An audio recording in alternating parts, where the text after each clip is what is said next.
Hello everyone, कैसे हैं आप सब। एक बार पुनः शिव कोचिंग क्लासेस पर स्वागत है। क्लास 12 केमिस्ट्री एनसीईआरटी में आज हमारा टॉपिक है उप सहसंयोजी यौगिक का नाम दिया है, सूत्र का निर्माण करना है। बढ़िया आसानी से आप लोगों को समझाने की कोशिश करूंगा। आप लोगों से गुजारिश है कि भाई चैनल पे पहली बार आए हैं, चैनल को सब्सक्राइब कर लेना। और इसके पहले हमने जो लेक्चर दिया है प्लेलिस्ट में क्रम से मिल जाएगा भाई, जरूर आप लोग देखिएगा। चलिए, मजेदार टॉपिक है, थोड़ा सा धैर्य बनाकर रखिएगा, सारा चीज क्लियर हो जाएगा। जिन बच्चों ने आईयूपीएसी नाम सीखा है उसी से ये सूत्र बनाना बनेगा। जो आईयूपीएसी नाम नहीं जानता, जिसे लिगेंड के बारे में नहीं पता, केंद्रीय धातु आयन के बारे में नहीं पता, ऑक्सीकरण संख्या क्या है वो नहीं पता, तो फिर दिक्कत है। ध्यान रखिएगा आप लोग। चलिए, सबसे पहला आप लोगों को ध्यान रखना पड़ेगा कि जब भी हम कोई यौगिक का नाम दिया है और सूत्र का निर्माण कर रहे हैं तो पहले आपको धनात्मक भाग लिखना है। क्या लिखना है? धनात्मक भाग लिखना है। वो धनात्मक भाग कोई आयन हो सकता है, कोई परमाणु हो सकता है, या आपका समन्वयन क्षेत्र हो सकता है। धनात्मक भाग लिखना है, ठीक है, धनात्मक भाग लिखना है। जैसे मैं आपको एक एग्जाम्पल के रूप में बताता हूं। एग्जाम्पल, कोई भी मैं एक छोटा सा सूत्र ले लेता हूं। जैसे मान लीजिए आपका K3 है ना, और ये कोबाल्ट हो गया, और मान लीजिए आपका यहां पे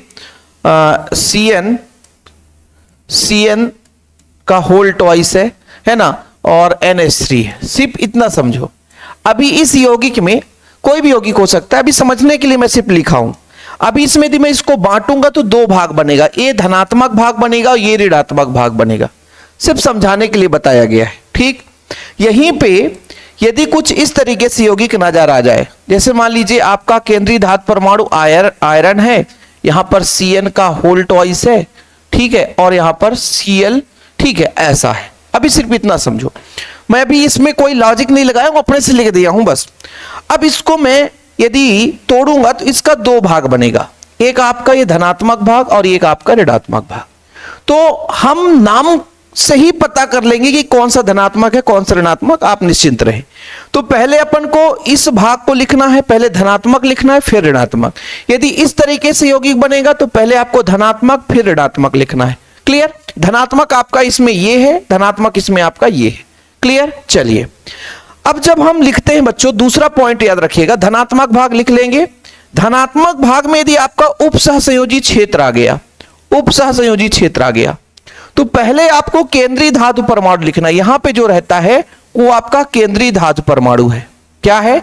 केंद्रीय धातु परमाणु, केंद्रीय धातु परमाणु, केंद्रीय धातु परमाणु यहां पे लिखना है। ये आपको पता है केंद्रीय धातु परमाणु। इसके बाद यहां पे जो रहता है बच्चों वो क्या लिखते हैं? लिगेंड। क्या? लिगेंड। केंद्रीय धातु परमाणु के बाद लिगेंड, ठीक है। कोई आयन है तो आयन यदि मान लीजिए इधर, तो कोई आयन है तो इधर लिख सकते हैं आयन। यदि ये धनात्मक भाग है तब कोई आयन इधर लिखा जाएगा, कोई परमाणु जो भी होगा इधर लिखा जाएगा। यदि ऋणात्मक है तो फिर इसके इधर लिखेंगे। बिल्कुल, थोड़ा समय देना पड़ेगा, सारा चीज क्लियर होगा। अब जब हम लिगेंड लिखते हैं बच्चों, ठीक है, तीसरा पॉइंट समझो, जब हम लिगेंड लिखते हैं तो इनमें भी आपस में भाई मतभेद होता है। तो इनमें पहले हम ऋणात्मक लिखते हैं। कोई लिगेंड है ना, यदि वो ऋणात्मक है तो उसको पहले लिखा जाएगा। फिर उदासीन लिखते हैं। क्या लिखते हैं? उदासीन लिखते हैं। और इसके बाद प्यारे बच्चों धनात्मक लिखते हैं। क्या लिखते हैं? धनात्मक। ये इनके धनात्मक, इनके आपस की लड़ाई है कि यदि मान लीजिए कई लिगेंड हैं, उनको कैसे लिखा जाएगा? तो पहले ऋणात्मक लिखेंगे एक नंबर में, ठीक है। 2 नंबर में, ये 1 नंबर में आपका ऋणात्मक लिगेंड, 2 नंबर में आपका उदासीन, 3 नंबर में आपका धनात्मक लिगेंड, ठीक। अच्छा, अब हम ये कहते हैं कि मान लीजिए ऋणात्मक की ही संख्या कई सारे हैं, तो फिर क्या करेंगे? ऋणात्मक ही मान लीजिए 3 है, इनकी संख्या टोटल 3 है, तो फिर हम क्या करेंगे बच्चों? अल्फाबेट। अल्फाबेट का मतलब ABCD, जिसका नाम पहले आएगा उसको हम पहले लिख देंगे। क्लियर? अच्छा, केंद्रीय धातु परमाणु की पहचान कैसे करेंगे? ऑक्सीकरण संख्या, ऑक्सीकरण संख्या के पहले जो भी आपको दिखेगा वही केंद्रीय धातु परमाणु होगा। इतना यदि क्लियर हुआ कि सबसे पहले धनात्मक भाग फिर ऋणात्मक भाग लिखेंगे। धनात्मक ऋणात्मक भाग में यदि उप सहसंयोजी क्षेत्र है, उप सहसंयोजी क्षेत्र में ये पता हो जाएगा बच्चों कि कौन सा केंद्रीय धातु परमाणु, तो पहले केंद्रीय धातु परमाणु लिखेंगे, फिर लिगेंड लिखते हैं। लिगेंड में भी धनात्मक ऋणात्मक उदासीन हो सकता है, तो पहले ऋणात्मक लिगेंड, फिर आपको उदासीन लिगेंड, फिर धनात्मक लिगेंड। कई सारे ऋणात्मक लिगेंड है तो क्या करेंगे, तो फिर उनको अल्फाबेट में ध्यान देंगे। निश्चिंत रहें, एक एक करके मैं आपको समझाऊंगा एग्जाम्पल से। चलिए बाबूजी एग्जाम्पल लेकर चलिए, तब मजा आएगा सर। देखो बाबूजी, पहला आप लोग देखो, सबसे पहले देखो कोबाल्ट, यहां पर ऑक्सीकरण संख्या के पहले कोबाल्ट लिखा है, ऑक्सीकरण संख्या के पहले कोबाल्ट लिखा है, इसका मतलब केंद्रीय धातु परमाणु कोबाल्ट हो गया। ओके सर, ठीक, पहला पॉइंट क्लियर। यदि कोबाल्ट में 8 जुड़ा होता तो इसका मतलब उप सहसंयोजी क्षेत्र ऋणात्मक है, लेकिन 8 नहीं जुड़ा है, इसका मतलब यह क्लियर हुआ कि कोबाल्ट आपका धनात्मक क्षेत्र है। कोबाल्ट के साथ क्या जुड़ा हुआ है, hexa amine, hexa amine. Amine का सूत्र क्या होता बच्चों, NH3, NH3। इसकी संख्या 6 है तो हेक्सा कर दिया, ये लो भाई। ऑक्सीकरण संख्या के बाद में जो है वो क्लोराइड है, तो यहां पे आप क्लोरीन लिख दिए, ठीक है। लेकिन इसकी संख्या कैसे पता करेंगे, इसकी संख्या कितनी, देखो कोबाल्ट तो कोबाल्ट है, केंद्रीय धातु परमाणु की संख्या एक ही रहती है। जो भी लिगेंड है उसके पहले लगा हुआ है आपका पूर्व लग्न, तो भैया ये आपका हेक्सा है तो 6 हो गया। लेकिन ये क्लोरीन कैसे निकलेगा, मैं बताऊंगा आपको। देखो बाबू, ये जो है ऑक्सीकरण संख्या देके रखा है किसका, कोबाल्ट का, देखना ना मजा आ जाएगा। कोबाल्ट का ऑक्सीकरण संख्या दिया है X, NH3 बच्चों उदासीन है, ठीक है, सॉरी फिर समझना, कोबाल्ट का ऑक्सीकरण संख्या दिया है 3, ये आपका उदासीन है, उदासीन से कोई मतलब ही नहीं है, 6 का गुणा करोगे 0 ही आएगा। हमको निकालना किसका है बच्चों, X का, किसको निकालना है, क्लोरीन का, बराबर 0, ठीक है। तो X बराबर आपका -3 आएगा, मतलब इसका ऑक्सीडेशन संख्या -3 होना चाहिए तभी बैलेंस होगा, यानी इसकी संख्या 3 हो जाएगी तभी ये बैलेंस हो जाएगा। इस तरीके से आपका ये सूत्र बन गया, क्या बन गया, सूत्र बन गया, मतलब ये 3 संख्या रहेगा तभी ये इसको बैलेंस कर पाएगा, तो ये आपका सूत्र बन चुका है। ये धनात्मक भाग है भाई, ये धनात्मक भाग है और ये ऋणात्मक भाग है, क्लियर। सर धनात्मक भाग कैसे पहचान गए, यदि कोबाल्ट में 8 होता तो हम समझ जाते ये ऋणात्मक है, लेकिन कोबाल्ट है साधारण, कोबाल्ट 8 नहीं है तो ये धनात्मक है। चलिए जब आप कई एग्जाम्पल करोगे तो मजा आ जाएगा। देखो बच्चों यहां पे लिखा है सोडियम। अच्छा एक चीज और मैं आपको बताता हूं, देखो यदि पूरा लाइन जुड़ा हुआ है पूरा का पूरा, देखो तो इसका मतलब ये पूरा उप सहसंयोजी क्षेत्र के अंतर्गत है, और इधर कुछ नहीं है, इसका मतलब ये धनात्मक है। लेकिन ये पूरा यहां पे लाइन जुड़ा हुआ है, देखो जरा, और इसके पहले कुछ अलग है तो मतलब धनात्मक ये हो गया, बाकी ऋणात्मक है। अब और आगे बताता हूं, ये पूरा का पूरा बच्चों जुड़ा हुआ है, मतलब ये पूरा धनात्मक है, ये ऋणात्मक हो गया। अब यहां पर देखो ये भी पूरा का पूरा जुड़ा हुआ है, इसका मतलब ये धनात्मक हो गया, ये ऋणात्मक हो गया।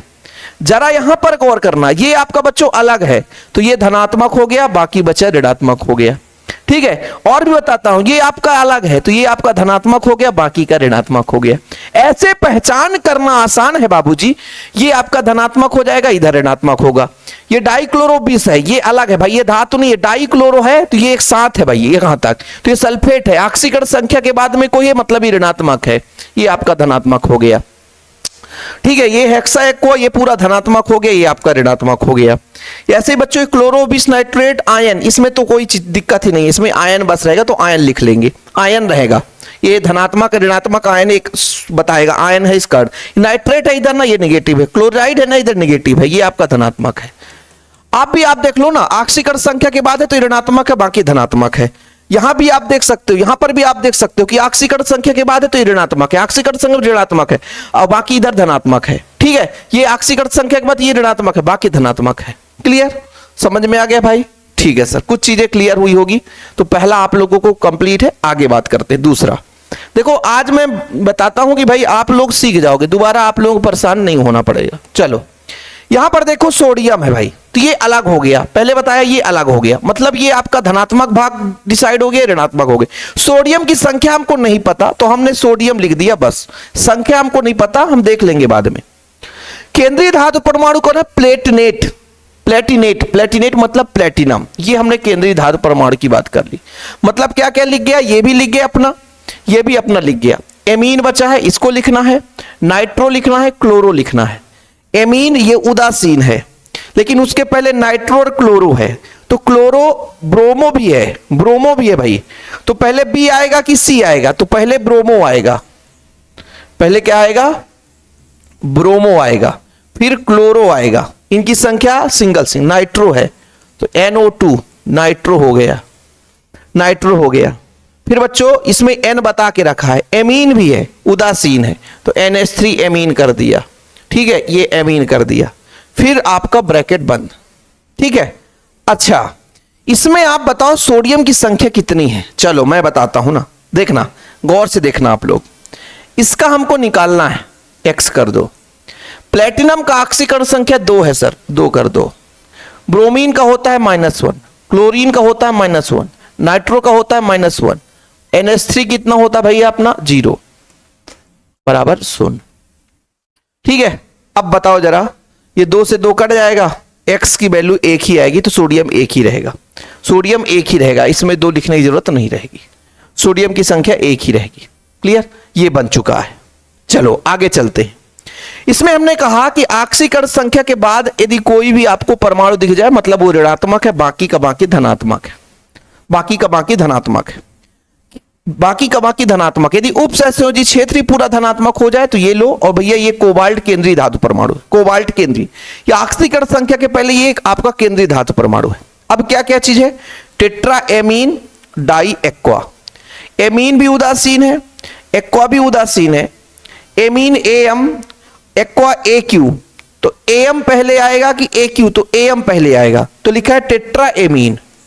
NH3 की संख्या, NH3 की संख्या टेट्रा 3 है।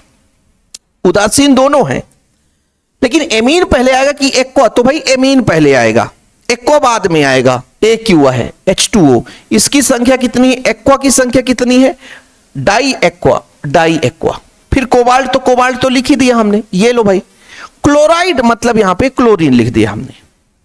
यदि इसका हम बात करें कि टोटल संख्या कितना होगा, तो ये उदासीन है, ये भी उदासीन है, और इसका मान 3 है, 3 है, ये उदासीन है, ये उदासीन है, और हमें इसका निकालना है, तो X का वैल्यू 3 ही आएगा, तो ये अपना 3 कर दिए, खत्म कहानी।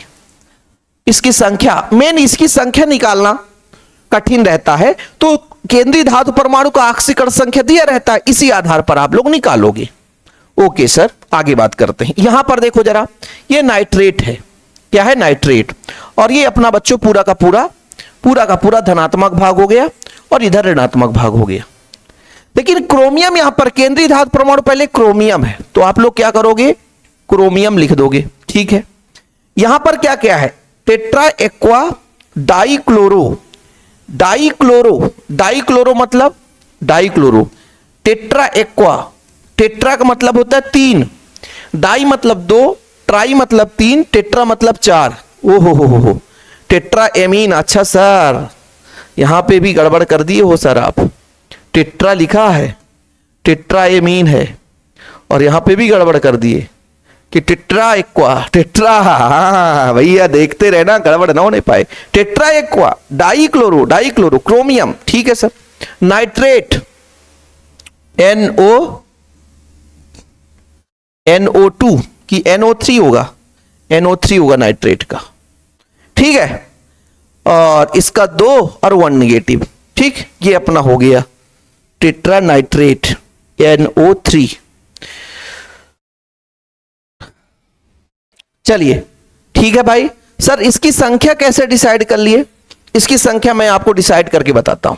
देखो जरा, क्रोमियम का ऑक्सीकरण संख्या 3 है, तो 3 कर दो। क्लोरीन का हो गया -2, ये अपना भाई उदासीन है, ये अपना उदासीन है, धन X बराबर 0। तो देखो ना, 3 में 2 घटेगा, बचेगा 1 ही, तो टोटल संख्या इसकी 1 ही होगी। टोटल संख्या, संख्या से मतलब है ऋणायन हो चाहे धनायन हो, ठीक है, टोटल संख्या 1 ही होगी। अगला देखो सर, ये पोटेशियम हो गया, मतलब ये धनात्मक हो गया, ऋणात्मक हो गया, मतलब पोटेशियम पहले लिखना पड़ेगा, बाकी बाद में लिखना पड़ेगा। यहां पर फेरेट, फेरेट मतलब आयरन बच्चा, फेरेट मतलब आयरन। अच्छा, इसके साथ क्या क्या जुड़ा हुआ है? ट्राई ऑक्सलेटो, ट्राई है, C2O4 ऑक्सलेट का ट्राई है। ओके सर, ट्राई है, ठीक है। बाकी अब पोटेशियम की संख्या बतानी पड़ेगी। तो बच्चा 3 है तो यहां पर 3 आ जाएगा। कैसे आ जाएगा सर? देखो भाई, इसका होता -2। देखो जरा, पोटेशियम का हमको निकालना है, ठीक है सर। आयरन का +3 देके रखा है। ऑक्सलेट का होता -2, लेकिन 3 है तो 3 दूना 6 हो जाएगा, -6 आ जाएगा बराबर 0। कैलकुलेट करोगे तो x बराबर आपका +3 आएगा। 3 ही संख्या होगी, मतलब कुल मिलाकर के ऐसी कौन सी वैल्यू रख दे कि 0 आ जाए, ये चीज बताता है। x का मान कौन सा होगा जो ये 0 आ जाए, तो 3 रहेंगे तो 0 आ जाएगा। क्लियर? तो ये संख्या 3 हो जाएगी। आखिरी है बच्चा इसमें, इस पेज में आखिरी आपके लिए इस पेज में। देखो जरा, पोटेशियम है, अलग कर दो सर, पोटेशियम अलग कर दो सर, ठीक है। इसके बाद एमीन ट्राइक्लोरोप्लेटिनेट। अब देखो ऋणात्मक है इसलिए तो 8 जुड़ा है, ऋणात्मक है इसलिए तो 8 जुड़ा है। यहां पे प्लेटिनम है, लेकिन ध्यान रखना एमीन ट्राइक्लोरो, तो एमीन है एम से ट्राइक्लोरो। भाई क्लोरीन जो है ऋणात्मक है तो क्लोरीन पहले लिखेंगे, ट्राइक्लोरो, फिर एमीन की संख्या एक ही है NH3, ठीक है, फिर ब्रैकेट लगा दो। बाकी इधर ये 3 है ना, ये 3 है तो ये भी अपना 2 है। यहां पर प्लेटिनेट की संख्या 2 है तो 2 और -3 एक ही आएगा, तो संख्या एक ही रहेगी। ये अपना सही है, इसमें संख्या लिखने की जरूरत नहीं है, क्योंकि देखो ना बच्चा, प्लेटिनम का 2 रखेंगे, इसका -3 आएगा, तो 2 - 3 -1, तो k का मान 1 ही। भाई ये उदासीन है। क्लियर? चलो भाई, चलो आगे चलते हैं, आगे चलते हैं। इस पेज में आप लोगों को 2-4 और कराएंगे तो आपका डाउट क्लियर रहेगा, फिर दिक्कत नहीं होगी बाबू। कहां शुरू करें? ऊपर से ही शुरू करते हैं। देखो भाई, सबसे पहले आपको क्या पता करना है? धनात्मक भाग। तो सोडियम धनात्मक है, ये ऋणात्मक है, ये तो आपको पता है ना। चलो, तो हमने कहा सोडियम धनात्मक है, तो सोडियम लिख दो भैया और फिर ब्रैकेट लगा दो, क्योंकि ये पूरा उपसहसंयोजी क्षेत्र है। हेक्साफ्लोरोसिलिकेट, तो ये आपका सिलिकॉन हो गया। हेक्साफ्लोरो मतलब फ्लोरीन की संख्या 6 हो गई। अच्छा, यहां पे 4 है ना, तो 4 है तो 2 का मल्टीप्लाई कर दे। सर 2 का मल्टीप्लाई कैसे कर दे? देखो बताता हूं मैं। मुझे सोडियम का निकालना था और इस सिलिकॉन का देके रखा था 4, फ्लोरीन का है -6। फ्लोरीन का -6 क्यों सर? एक फ्लोरीन का होता -1, क्लोरीन हो, ब्रोमीन हो, फ्लोरीन हो, सबका होता -1।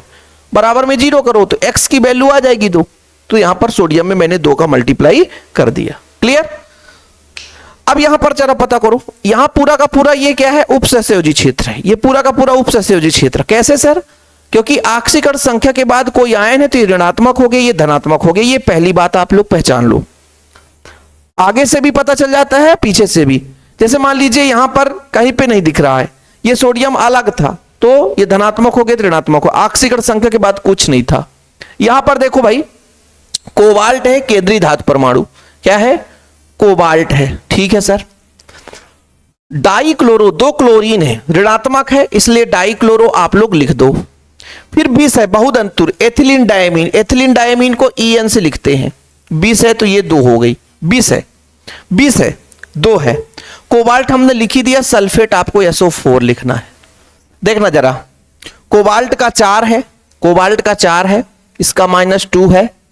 एथिलीन डायमीन उदासीन है। सल्फेट अपना X है, इसको निकालना है बच्चों, X है, इसका निकालना है ना। और इसका ऑलरेडी -2 होता है ना, तो कितनी संख्या होगी? ये -2 नेगेटिव है, तो x बराबर -2 आएगा, x बराबर -2 आएगा। ऑलरेडी -2 नेगेटिव, 2 को खुद रिप्रेजेंट कर रहा है, इसलिए इसकी संख्या 1 ही होगी। इसकी संख्या 2 नहीं हो सकती, क्योंकि ऑलरेडी 2 नेगेटिव है, वो ऑलरेडी 2 नेगेटिव है, इसलिए एक ही संख्या। अब ऐसा नहीं है कि भाई कि आप सोडियम 2 किए थे, यहां 2 आया तो 2 नहीं गुणा किए। ये 2 नेगेटिव, ये +1 था, ये 2 नेगेटिव है ना। ऑलरेडी ये ऑक्सीकरण संख्या 2 दर्शा रहा है, इसलिए बच्चों इस पे हम मल्टीप्लाई नहीं करेंगे। आगे चलते हैं। हेक्सा एक्वा क्रोमियम, देखो जरा, क्रोमियम केंद्रीय धातु परमाणु है, एक्वा, हेक्सा मतलब 6, ठीक है। इसके बाद क्लोराइड, ये क्लोरीन है बच्चों। देखो ये उदासीन है, कुछ नहीं, चक्कर 3 है तो 3 लगाना पड़ेगा, क्योंकि इसका वैल्यू क्रोमियम का 3 देके रखा है, इसका 3 देके रखा है। इसका भैया उदासीन है x, तो x की वैल्यू 3 ही अंतर्गत आएगा, है ना, तो भाई इसमें कुछ करना ही नहीं है। देखो अगला, देखो भाई अगला देखो, क्लोरो बिस एथिलीन डायमीन नाइट्रिटो कोबाल्ट थर्ड, वाह वाह वाह वाह, थर्ड आयन है क्लोरोबिस कोबाल्ट, कोबाल्ट लिखो, ठीक। ये नाइट्रिटो है, नाइट्रिटो ONO होता है, ठीक। इसकी संख्या भाई सिंगल ही है, कोबाल्ट नाइट्रिटो हो गया। क्लोरोबिस, वाह, नाइट्रिटो पहले आएगा, क्लोरो, क्लोरो, क्लोरीन भी है सर, क्लोरीन भी है। देखो ना अल्फाबेट में मैंने ये बोला कि यदि ऋणात्मक, ये कोबाल्ट हो गया, फिर क्लोरीन है, फिर बच्चों नाइट्रिटो है ONO, फिर डाई बिस, बिस मतलब 2, एथिलीन डायमीन की संख्या 2 है, ठीक है। आयन, थर्ड आयन, तो 1 निगेटिव 1 निगेटिव 1 निगेटिव 1 निगेटिव, देखो भाई इसकी आयन की संख्या आएगी +1 +1। कैसे सर? ये अपना आयन है तो कोबाल्ट हमारा है यहाँ पे, कोबाल्ट हमारा 3 है तो 3 कर दिए, क्लोरीन 1 निगेटिव, ONO 1 निगेटिव, ये उदासीन है ना। आयन निकालना है, आयन कितना आएगा, आयन निकालना है इसमें, सिर्फ आयन, तो भैया एक आयन आएगा वो भी प्लस में, तो +1 आ गया, प्लस आयन आ गया। क्या आ गया? प्लस आयन, एक ही आयन आएगा वो भी प्लस में आएगा, ठीक। इसके बाद बच्चा, अच्छा सर प्लस में क्यों आएगा? देखो ये कोबाल्ट है ना, यदि 8 होता इसका मतलब ऋणात्मक होता, लेकिन ये कोबाल्ट बस है तो धनात्मक ही है। आप लोगों के मन में रहेगा कि सर प्लस क्यों नहीं, माइनस क्यों नहीं कर दिए। ये मैं बोला ना कोबाल्ट 8 होता तो पूरा का पूरा ऋणात्मक होता, लेकिन ये कोबाल्ट है इसलिए धनात्मक में है। 8 जुड़ा हो केंद्रीय धातु परमाणु के साथ मतलब वो ऋणात्मक है बच्चों। कितना लंबा क्लास हो गया भाई, चलने दें आगे। चलो अभी तो काम है, खत्म ही नहीं हुआ है। बाकी जो बच्चा चाहता है शिव सर से नोट्स लेने के लिए तो हमारा पर्सनल व्हाट्सएप नंबर लिख लेना 96 85 29 91 49। कौन सा नंबर सर? 9685299149 मेरा पर्सनल नंबर है, 96 85 29 91 49। ओके ठीक है भाई। चलो आगे बात करते हैं बाबूजी इसका, टेट्राएमीन एक्वा ब्रोमो कोबाल्ट, ठीक है। टेट्राएमीन कोबाल्ट है बच्चों, ये अपना ऋणात्मक है, ठीक है सर। कोबाल्ट हो गया केंद्रीय धातु परमाणु, अब यहां पर लड़ाई होगा एमीन और ब्रोमो, एक्वा, टेट्राएमीन एक्वा, तो भाई एमीन पहले आता है कि एक्वा? एमीन आता है, लेकिन उसके पहले ब्रोमीन ऋणात्मक लिगेंड है तो ब्रोमीन आ जाएगा, टेट्राएमीन आएगा। टेट्रा मतलब 4, टेट्रा मतलब 4, एक्वा कितना बच्चों? एक ही है तो एक्वा, ठीक है। फिर अपना नाइट्रेट NO3, NO3, चलो ये इतना ही रहेगा। अच्छा यहां +3 है ना, +3, तो ये अपना इसका होल टॉइस कर दो। कैसे होल टॉइस हो गया मैं अभी आपको बताता हूं। होल टॉइस कैसे हो गया बबुआ? इसका अपना 3 था, ठीक है सर, इसका -1 था, है ना। ये अपना क्या है? ये अपना क्या है? 0 है, उदासीन है। ये भी अपना 0 उदासीन है, ठीक है। अब इसके लिए निकालना है तो आप 3 में 1 घटाओगे तो 2 आएगा ना, इसलिए 2 का मल्टीप्लाई कर दिया, मतलब यहां पर 2 हो आना चाहिए, ठीक है। बाकी पेंटाएमीन कार्बोनेटो कोबाल्ट क्लोराइड, अब इसको मैं फास्ट यहां पर लिख देता हूं भाई। क्लोराइड है, कोबाल्ट है, कार्बोनेटो है, पेंटाएमीन है, मतलब केंद्रीय धातु परमाणु कोबाल्ट हो गया। फिर क्या क्या है बच्चों? पेंटाएमीन है, 5 एमीन है, उदासीन है। कार्बोनेट, कार्बोनेट है ना, कार्बोनेट अपना CO3 है, निगेटिव होता है, CO3 है ना। कितने कार्बोनेट है? एक ही कार्बोनेट है। पेंटाएमीन है, NH3 की संख्या, NH3 की संख्या 5 है, ठीक है। फिर भैया क्लोराइड है, क्लोरीन हो गया। इसमें आपका कितना होगा?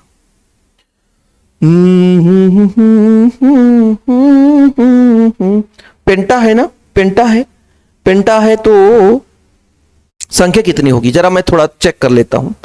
1 निगेटिव 2 निगेटिव +-3, ठीक है, तो ये 1 ही रहेगा। 1 कैसे रहेगा मैं बताता हूं, वही तो मैं चेक कर रहा था कि यार यहां पे कैसे आएगा। देखा ना जरा, कोबाल्ट का भैया यहां 3 है, ठीक है सर। कार्बोनेट का 2 निगेटिव है, अब घटा दो, 2 में घटाओगे, ये तो उदासीन है ना यार, उदासीन है। 3 में 2 घटाओगे तो 1 ही आएगा, इसकी संख्या 1 ही रहेगी, ठीक है, इसकी संख्या 1 ही रहेगी। बाकी आप लोगों को प्रैक्टिस के लिए 3 दे दिया हूं, इसको आप लोग प्रैक्टिस करना। बाकी इसका आईयूपीएसी नामनक्लेचर मैंने कराया था, जो पढ़े होंगे तो वो इसका कर सकते हैं। क्लास लंबा भी हो जाएगा यार, लेकिन मजेदार तरीके से मैंने आपको समझाने की कोशिश किया है। जो बच्चा पूरा क्लास देखता है उसको समझ में आएगा, जो बीच में छोड़ जाएगा तो दिक्कत है, ठीक है। बाकी आप हमारे साथ जुड़े, व्हाट्सएप में भी हमारा नंबर लिख लो 96 85 29 91 49। जिन बच्चों को नोट्स लेना है प्रॉपर तैयारी के लिए तो व्हाट्सअप करें, जानकारी लें, नोट्स लें और हमारे साथ जुड़ करके भाई बोर्ड एग्जाम में बेहतर अंक लाएं। फिलहाल अभी के लिए इतना ही। प्यार भरा नमस्कार, जय हिंद, वंदे मातरम।